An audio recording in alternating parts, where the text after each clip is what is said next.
When you find an environment as magnificent as this, that inspires new desire within you all day, every day, and you simultaneously, as the new desire is exploding from you, are aware of where you stand in vibrational relationship to it, so you are bit by bit bringing yourself into alignment with each new idea as it comes, you begin to develop this steady, progressive path of delicious unfolding. We call it life in the vortex. But for those who don't know about the vortex or who want to call it something else, for those who aren't aware that they are vibrational beings, who don't know that the source within them is calling them eternally, as they see you living life from inside the vortex, they describe you in this way. They say, how is it that you barely seem to identify something as something that you would like to participate in, and it moves to you and you move to it? How is that so? As they observe you, they say, how is it that you are so clear-minded that a question occurs, but almost as soon as the question has been formulated within you, the answer begins to come? How is it that the answers are so fast on the heels of your questions? What is up with you, they want to know. How is it, they say, that you can barely tip your toes into something that would be remotely recognized by many others as a problem, but before you even get your feet wet, the solution begins to show itself to you? How is it you are joyful mostly? How is it that you are fun everywhere you go? How is it that your timing is so precise? How is it that you maintain your physical vitality? How is it that you seem to move through time without decline? How is it that you remain physically focused, and yet there is something about you that seems otherworldly? And to most of them who are not ready to hear what you say about the vortex, you say to them something that is softer and simpler. You say, well, I have a philosophy of life that is serving me well. I believe in the well-being that surrounds us. I believe it is dominant. And because I believe it is dominant, I look for it. I focus upon it everywhere I look. And because I look for it, I find it. And when I find it, I focus upon it. And as I focus upon it, I practice the vibration of it until it's the only thing that can find me. I live in a world of well-being predominantly because well-being is what I look for. In fact, I have a mantra, you might say to them. Today, no matter where I'm going, no matter what I'm doing, no matter who I'm doing it with, it is my dominant intent to look for what I'm wanting to see. Because when I look for what I'm wanting to see and find it, I practice the vibration of that. And then my world is filled with things that essentially, things that in essence are the same as that. Oh, don't get me wrong, you can say to them. I live in the world, the real world, like you. And from time to time, I see those things that I'd rather not see.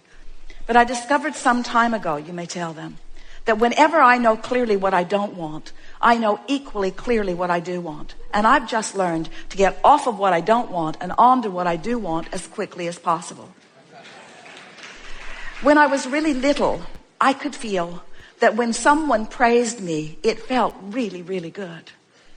And in the same way, when someone criticized me, it didn't feel good at all. And I recognized even when I was little that when I praised someone else, it would most likely feel good to them. And that if I were to criticize them, it would most likely not feel good to them.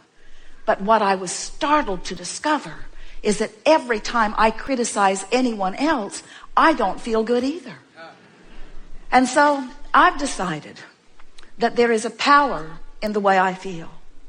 I believe, you may tell them if you want, that we were born into these physical bodies for the purpose of exaggerated and blissful expansion. And as I participate with those who surround me, I know that it's true of me and all of them that we are doing exactly that. But then somewhere along my trail, I figured something else out.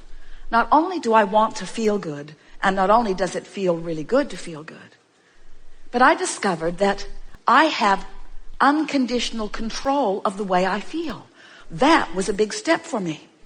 Because when I discovered that through the power of my focus, I could always find something that would feel good.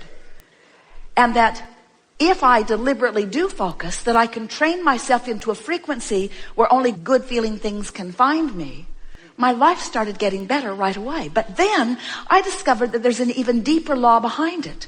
I finally figured it out. I figured it out through my own trial and error, through my own exposure of my own life to the details that surrounded me. I figured it out that when I am in a moment of appreciation, it feels like the fullness of all that I am is right there appreciating with me. It's as if everything in the heavens is opened up to me, and my ability to see the positive aspect of whatever I am defining becomes fuller and greater. And I also discovered that if I do find something to criticize, it's like I empty out of me. It's like I go somewhere where the larger part of me does not go. So once I got wind of that, once I started figuring out that I am in harmony with that which is source in my joy and in my love and in my praise, and I'm out of harmony in my criticism, in my anger, in my fear, I began to recognize that I was born with this guidance system, that this system within me to let me know not just how to get the most beautiful things in the world. I don't think that is really my purpose, although I don't mind getting it. I discovered that I was born with a guidance system to help me keep up with me. And I discovered that in any moment in time that I'm not keeping up with me, I can't bear it. For a long time, I thought that my negative emotion was because of something that somebody else was doing. And I cannot tell you how liberated, these are your words to them, I cannot tell you how liberated I was when I discovered that I hold the keys to my own freedom. That freedom, all that freedom is the freedom from resistance. And that resistance can only be self-applied. Other people can behave in ways that are unpleasing, but I have to look.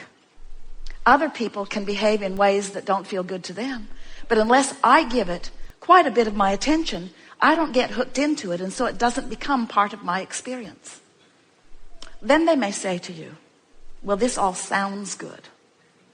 And I see that you are living a much happier than usual life. But what can I do? How can I get into a better feeling place when I have this that is bothering me and this that is a crisis and these things that have gone wrong? How can I focus upon positive things when there is so much around me that is not positive? And then you say, if you want to, well, I don't know about you, but I decided that it was just a choice that I would have to make. That I could focus upon the problems of the world and perpetuate those. Or I could focus upon the solutions of the world and perpetuate those. And beyond the perpetuation of the solution, I discovered that it feels way better to focus upon the solution than the problem. And so I do it for me, selfishly. I have to tell you, I do it for me.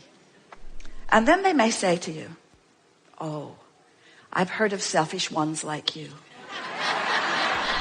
who get yourself into a good feeling place and then will not look where it does not feel good. How is it that you can put your head in the sand and not notice what's going on in the world? And then you say, oh, I notice, because I was born to do that. I was born to sift through the details of life experience and to choose those things that feel the best to me.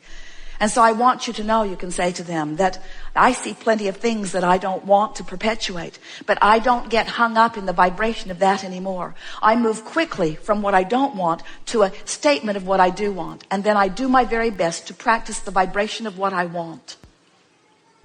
A lot of my friends don't want to hang around with me anymore, because when they want to complain and I don't listen with any sort of sincerity, they are annoyed. Sometimes they even get their feelings hurt. And then I discovered something that kept them from getting their feelings hurt. I started practicing it one by one with friend after friend, with family members, with friends, even with people that I was just meeting standing in line someplace. I began to practice this. It goes like this. So they would say, how about that? I sure don't like that. And I would say, yes, but how about this? This is much better. At which point they would say, man, are you blind? Can't you see what's going on? And so I realized that trying to point out the positive aspects to someone who's standing in the middle of negative aspects wasn't going off very well. In fact, it just annoyed them and made them determined to not be with me. So I decided I had to go underground with it for a while. I decided that I couldn't be so overt about it. I couldn't be so in their face about it. So I just practiced in my own mind. When I would hear a complaint from someone, I would write down if I could, or remember if I could, what is it that I think they really want? Because it's pretty easy to know what someone wants when they're expressing what they don't want. And then I would practice seeing them having what they wanted rather than seeing them as not having it. I began practicing seeing them as they want to be. When someone indicated to me that they were sick, I immediately began to see them as well. And I began practicing the vibration of wellness. And then one by one, as my friends would present themselves to me, not one of them was put off by my newfound vibration, because this is the way it would play out. They would say, things aren't going well for me. And I would say, you know, I heard about that, but then I remembered who you are.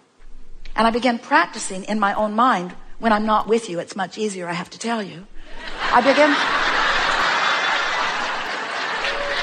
practicing in my own mind who you really are. And I've discovered things about you that are so intoxicating that now I think about them, not because I'm trying to help you improve, but because it just simply feels so good for me to acknowledge who you really are and what you've really got going on.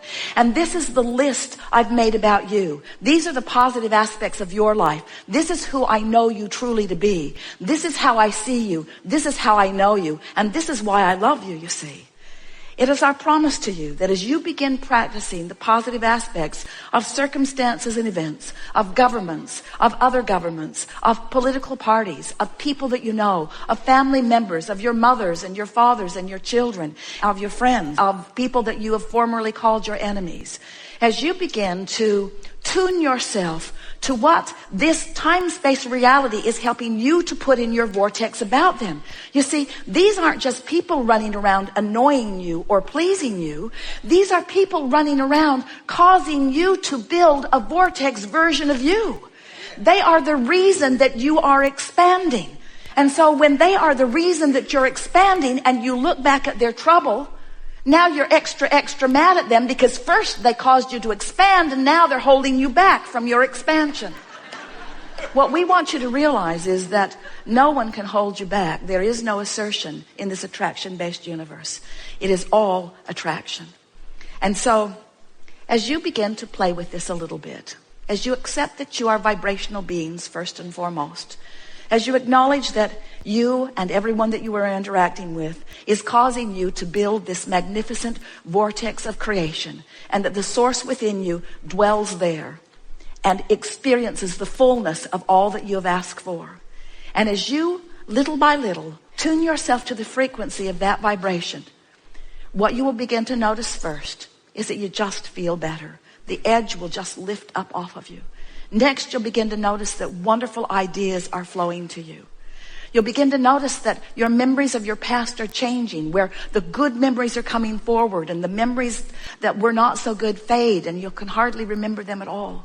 You'll begin to notice that people around you are on your vibrational wavelength. You'll begin to notice that you're thinking something and someone right next to you, even somebody that you don't know very well, will verbalize it. And you'll look at them and feel such camaraderie, such harmony, such co-creative connectivity. You'll say to them, you may not believe this, but I was just thinking those exact thoughts. We are so on the same vibrational wavelength. And then not only will the ideas flow, but connections of all kinds will begin to appear in your experience.